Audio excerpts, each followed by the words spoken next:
성경은 우리의 마음을 매우 중요하게 여기고 무엇보다 마음을 지켜야 할 대상으로 언급하고 있습니다.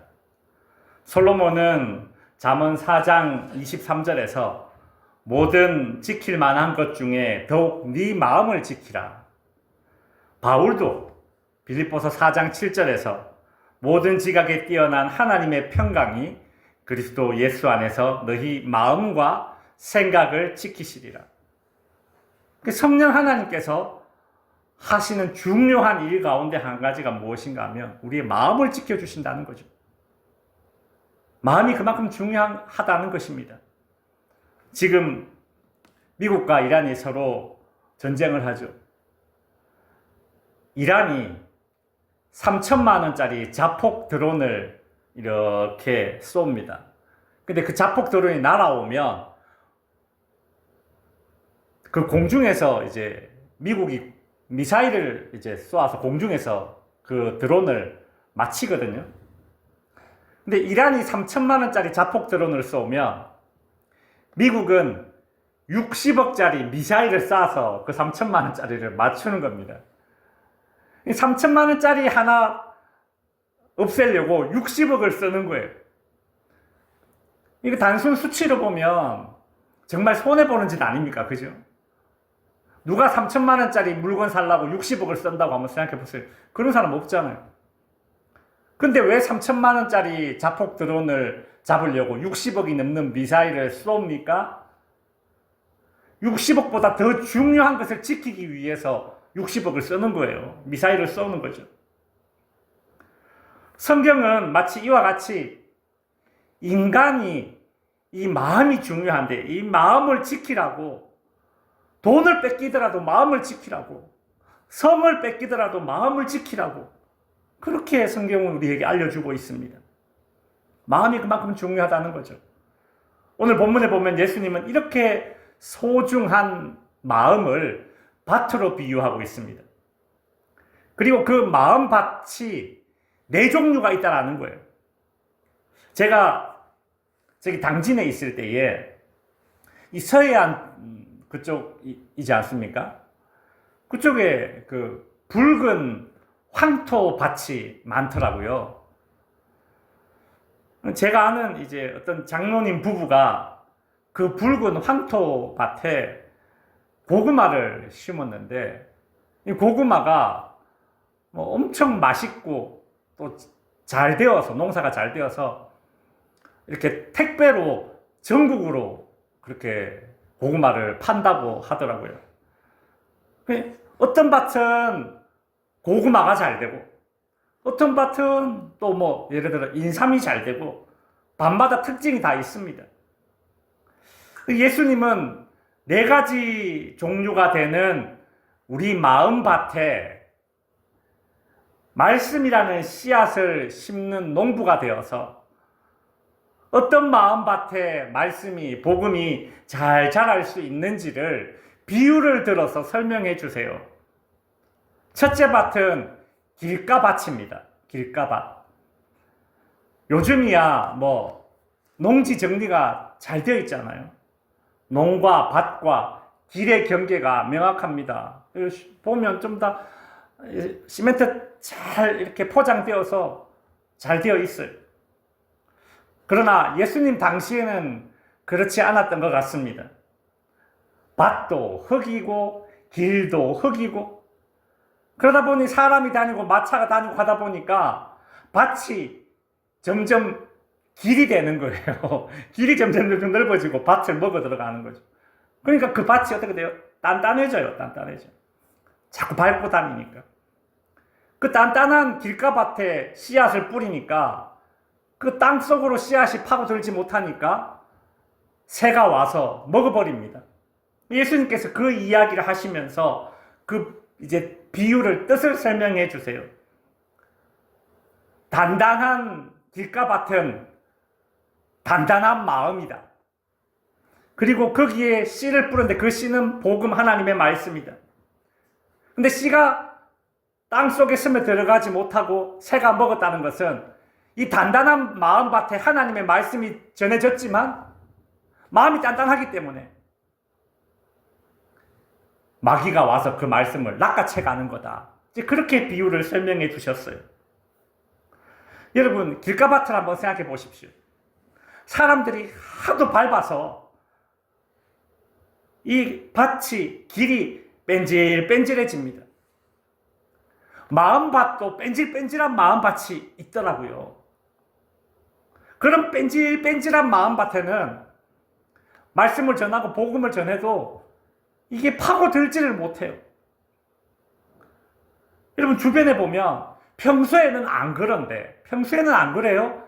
근데 유독 복음만 전하면 마음밭이 단단해지고 뺀질뺀질해지는 사람들이 있습니까? 없습니까? 있어요. 유독 복음에 그렇게 반응하는 마음이 있어요. 이상하게 전도만 하려 치면, 복음만 제시하면, 평소에는 안 그러는데 복음만 제시하면 미꾸라지처럼 뺀질 막 사람이 능청스러워지면서 복음을 거절하는 사람 있습니다.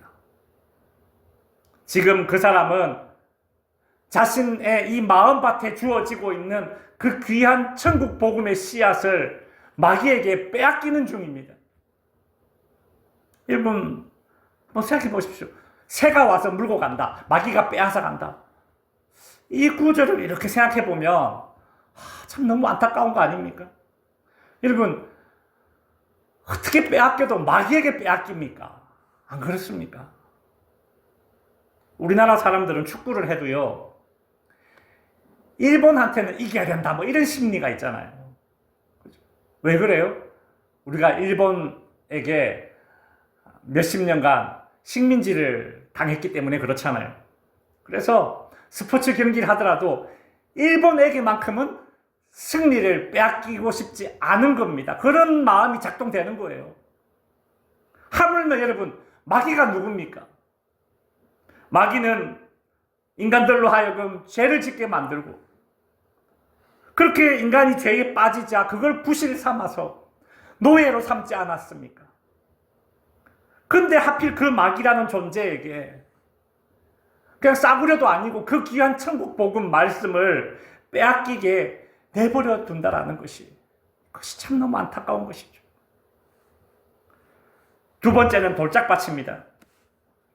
예수님은 돌짝밭에 떨어진 씨는 뿌리가 깊이 내리지 못해서 자라다가 이내 말라버린다. 그 말씀을 하세요. 그리고 그게 무슨 뜻인가? 말씀을 들을 때에는 좋다, 그렇게 기쁨으로 받지만 뿌리가 깊이 내리지 못해요. 왜요? 밑에 바위가 있으니까 흙이 얇아요.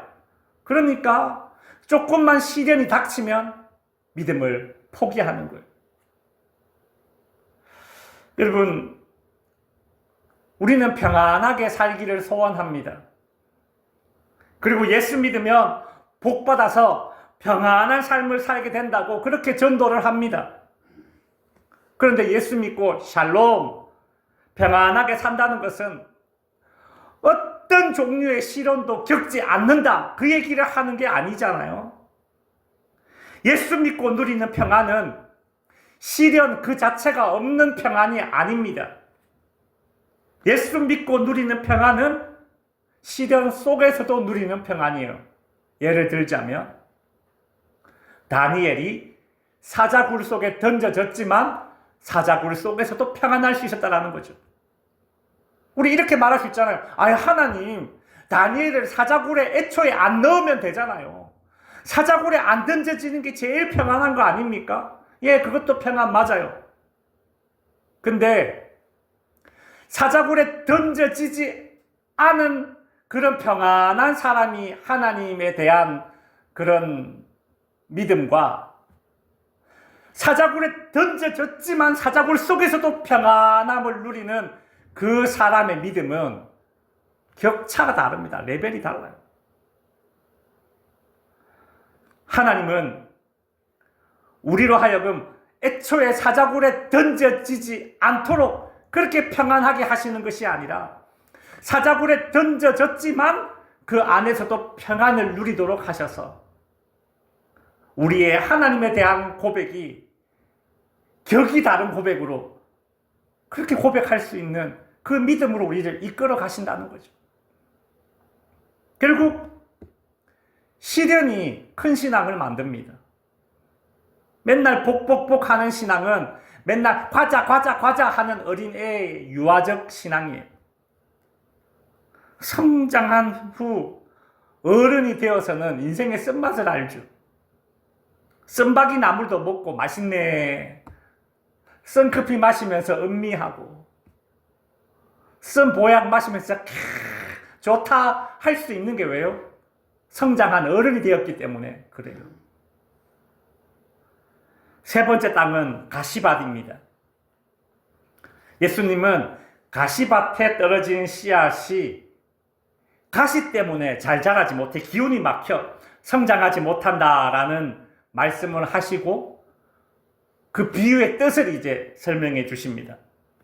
가시밭에 떨어진 씨앗 비유는 말씀을 들었는데 내 안에 말씀도 있지만 동시에 뭐가 있느냐? 이 생의 염려와 재물과 그 향락의 영향을 받기 때문에 이것이 온전한 열매를 맺지 못하는 그런 수준입니다. 여러분, 예수님의 설교를 듣고 감명을 받아서 나 예수님의 제자가 되어야지. 그렇게 예수님을 찾아온 자들은 많았어요. 그러나 그 사람들이 다 예수님의 제자가 되지는 못했습니다. 한 부자 청년은 자신이 가지고 있는 재물 때문에 예수님을 따르지 못했고, 또 어떤 사람은 자기 아버지 장례를 치러줘야 된다고 예수님을 따르지 못했습니다. 예수님을 따르지 못하는 수만 가지 이유가 있지만 정리해보자면 첫 번째는 무엇인가 하면 자랑할 만한 것들 때문에 예수님을 못 따라요. 두 번째는 염려되는 문제들 때문에 예수님을 못 따른대요. 세 번째는 이루지 못한 문제들 때문에 내가 그거 맞아 해야 돼. 그것 때문에 예수님을 못 따른대요. 이런 것들로 인해서 결과적으로 어떻게 되느냐? 마음이 나뉘어져요. 그래서 예수님을 따르지 못하는 겁니다. 나뉘어진 마음으로 예수님을 따른다는 것은 불가능합니다.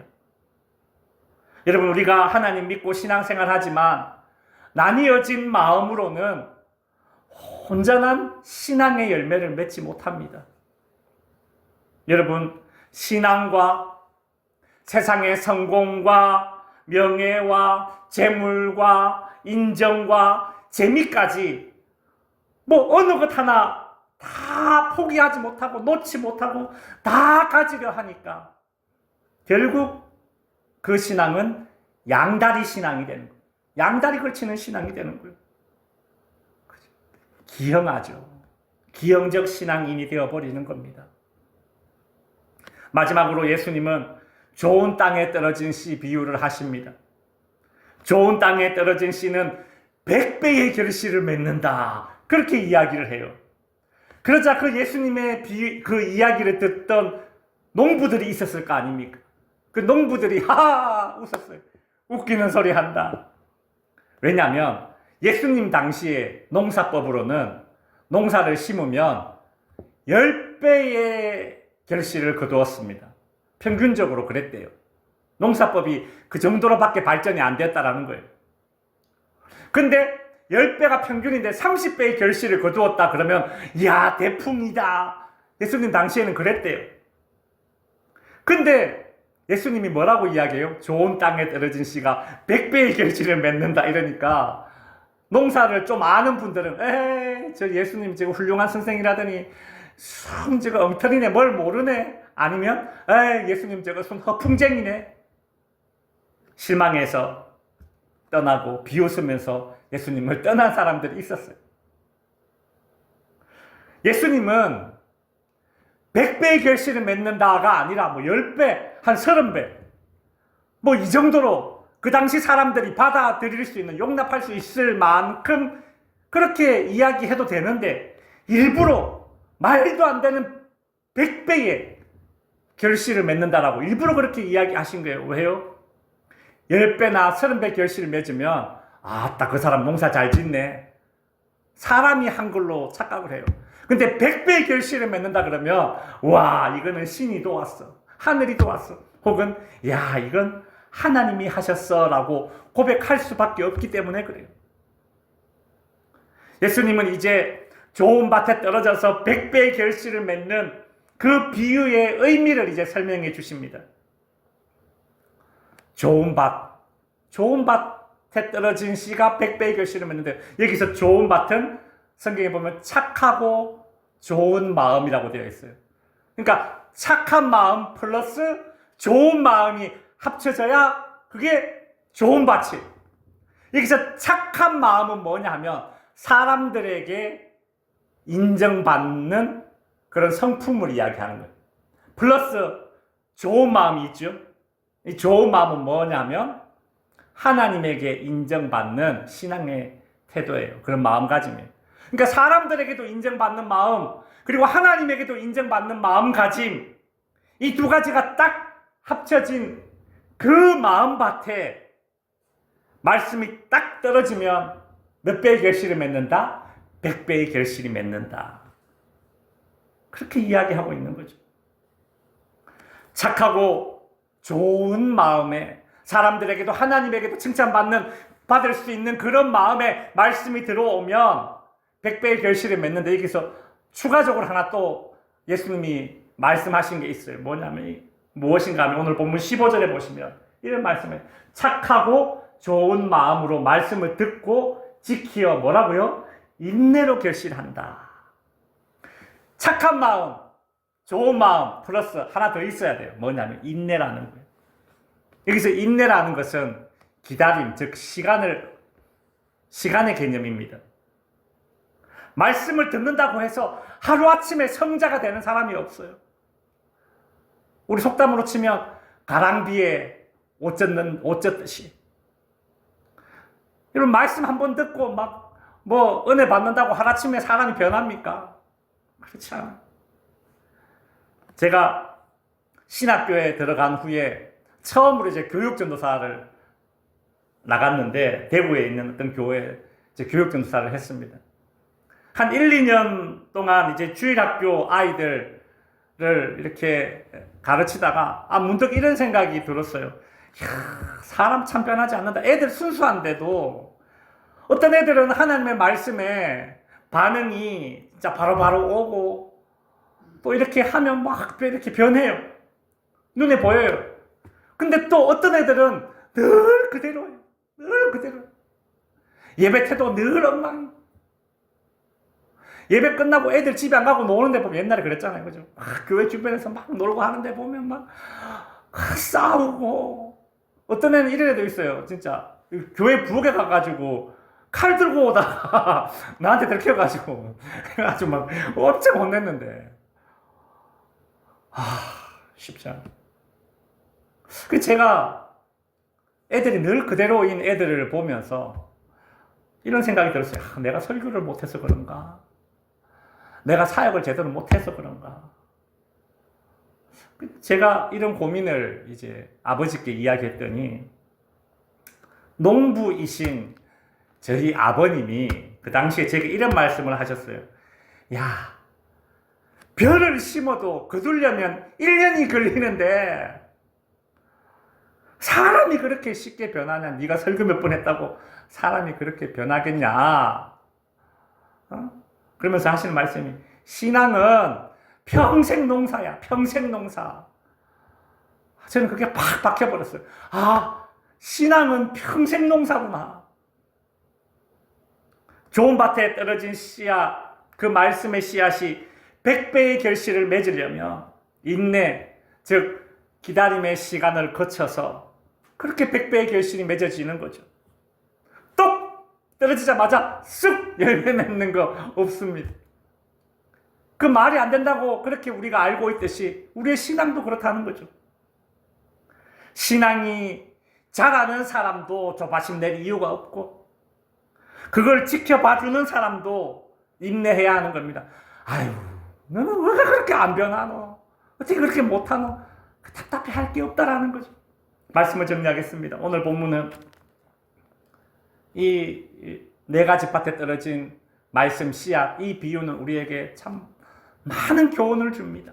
그래서 이 본문으로 정말 수많은 설교가 나오죠. 그렇지만 저는 오늘 두 가지만 교훈을 한번 결론적으로 이제 가지고자 합니다. 첫 번째는 무엇인가 하면, 우리가 단순히 하나님의 말씀을 듣는 것만으로 그렇게 만족하거나 하나님의 말씀을 듣는 것만으로는 충분하지 않다. 우리가 그런 인식을 가져야 합니다. 말씀을 듣는 거 중요하지만 말씀이 열매를 맺혀야 될 것 아닙니까? 듣기만 하면 귀가 커지고 나중엔 목이, 아는 것이 많아질수록 목이 뻣뻣해집니다. 그것이 아니라 들은 말씀대로 내가 뭐라도 한번 해보려고 하세요. 실패해도 해보려고 해서 실패하면 목이 뻣뻣해지지 않습니다. 귀만 커지는 성도가 되지 않습니다. 실패하는 과정 가운데서 임하는 하나님의 은혜가 있고, 성공하는 과정 가운데서 임하는 하나님의 은혜가 다 따로따로 있어요.